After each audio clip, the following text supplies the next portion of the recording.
Bwana Yesu asifiwe. Ndugu watazamaji, jioni ya leo tutapenda kujifunza maandiko matakatifu. Kabla tujaanza kujifunza, tuombe. Mtakatifu Mungu wa mbinguni, uishie juu mbinguni, tunasema asante Baba, tunakwenda kujifunza neno lako. Ninaalika uwepo wako, malaika zako wakae pamoja nasi, ukambariki ndugu msikilizaji, na ukamsaidie katika Roho yako Mtakatifu, akamsaidie kuelewa sawa sana mapenzi yako. Ndivyo tunavyoomba, ni katika jina la Yesu, amina.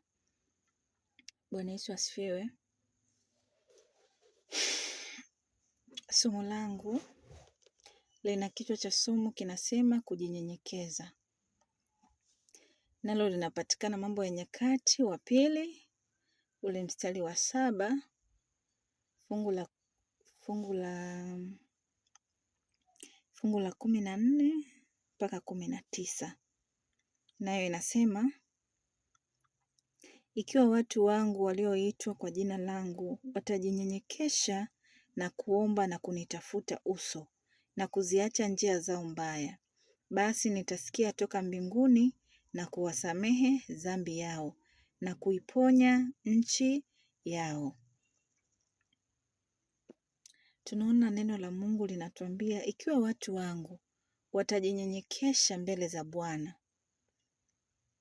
na kumtafuta uso, ataiponya nchi na kusamehe dhambi zao. Kwa hiyo tunaona tukiendelea mstari wa 15 inasema, sasa macho yangu yatafumbuka na masikio yangu yatasikiliza maombi ya watu waombao mahali hapa. Maana sasa nimeichagua nyumba hii na kuitakasa, ili kwamba jina langu lipate kuwako huko milele. Yatakuwako na macho yangu na moyo wangu daima. 17.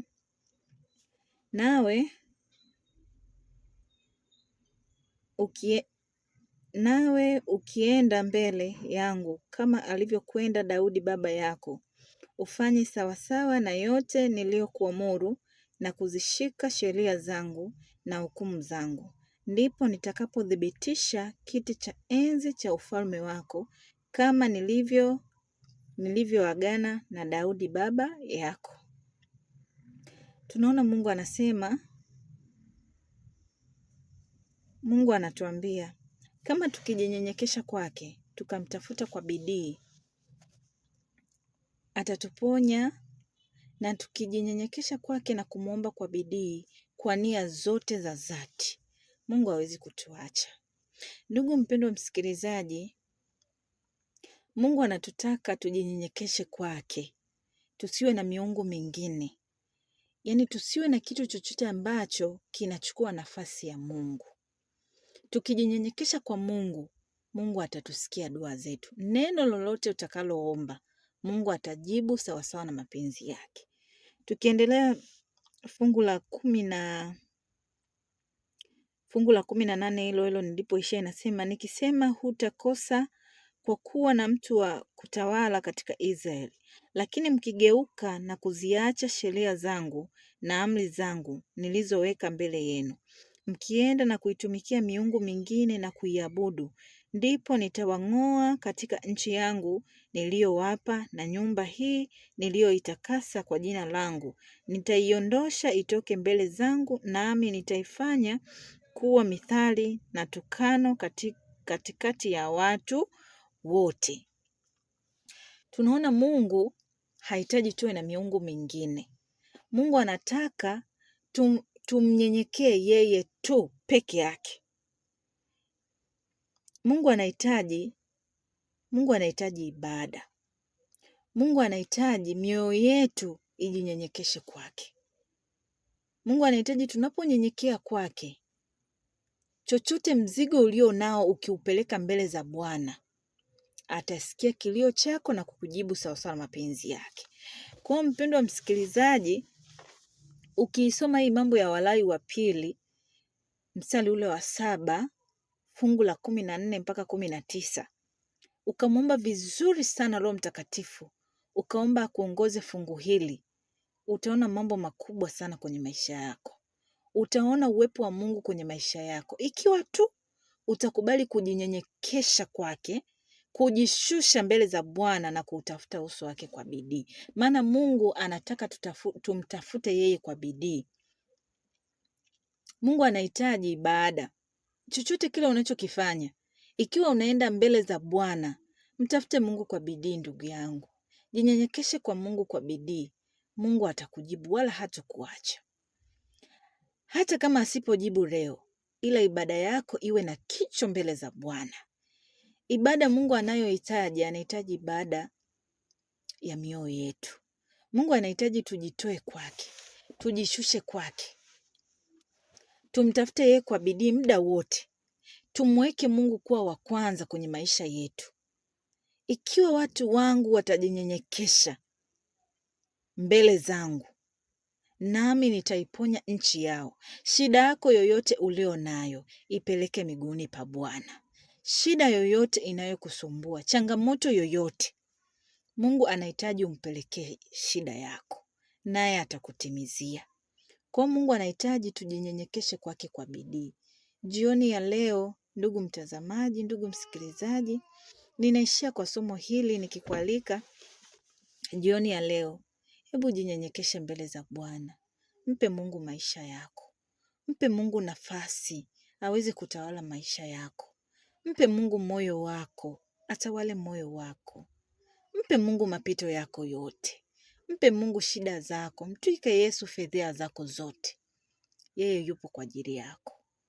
Bwana alibariki neno hili, ni katika jina la Yesu. Amina. Tunapoingia kwenye maombi na kumwomba Mungu, kujinyenyekesha kwa Mungu, nitamalizia na wimbo namba 13. Nitaimba beti la kwanza na kolasi, ndipo tutaingia kwenye maombi. Wimbo unasema Yesu uje kwetu.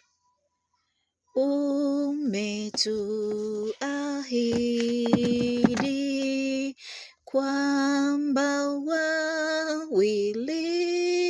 wawili watatu kwa jina lako wakija,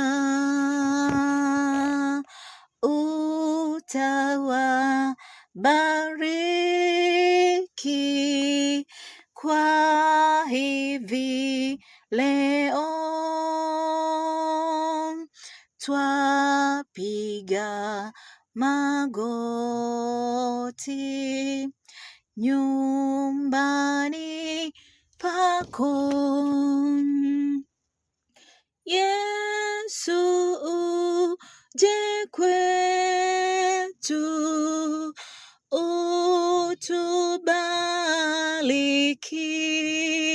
utubariki. Yesu uje kwetu, uwe karibu. Tuombe. Baba yetu na Mungu wetu uishie juu mbinguni, tunasema asante kwa wema wako na uweza wako Bwana. Tunakuja miguuni pako kwa maana Mungu, neno lako limesema tukijinyenyekeza na kukutafuta uso Bwana tutakuona. Tazama Mungu Baba, tunakuja mbele zako tukileta haja ya mioyo yetu, nikimkabidhi ndugu msikilizaji anayetazama. Ikiwa Mungu ana changamoto yoyote, unajua Bwana, nenda kamtue mzigo wake Bwana. Anapokutafuta kwa bidii Baba, kaonekane katika maisha yake. Sote Mungu tunajikabidhi mikononi mwako, tukiamini Mungu utaonekana katika maisha yetu. Ndivyo tunavyoomba Mungu, tukilishukuru jina lako kwa sababu wewe ni Mungu wetu. Wewe ni Baba yetu unayetupenda kuliko kitu chochote. Tunapokuja kwako Bwana, tunaweka mizigo yetu mikononi mwako. Tusafishe Baba udhalimu wetu, takasa mioyo yetu. Tuondolee viburi tulivyo navyo ndani ya mioyo yetu. Tuondolee kujiinua. Tusaidie Baba, mioyo yetu ikajinyenyekeze miguuni pako. Tusaidie mioyo yetu ikashuke mbele zako Bwana. Takasa udhalimu wetu. Ondoa Baba majivuno ndani ya mioyo yetu, tufanye kuweza kushuka chini ili Mungu tukaishi sawasawa na mapenzi yako. Baba, jioni ya leo ninawakabidhi ndugu wapendwa, jamaa na marafiki ambao Mungu Baba wataangalia video hii, kawabariki. Bariki mioyo yao, takasa nia zao, wasaidie wanapoamua kujinyenyekesha miguuni pako na kuacha vyote ili kukutafuta we kwa bidii. Baba, waonekanie katika maisha yao. Ninaomba Baba nikiamini utajibu na utatenda sawa sana mapenzi yako. Ndivyo ninavyoamini, nikiacha yote mikononi mwako. Ni katika jina lako Yesu. Amina. Bwana Yesu asifiwe. Ninawatakia jioni njema na Mungu awabariki. Bye.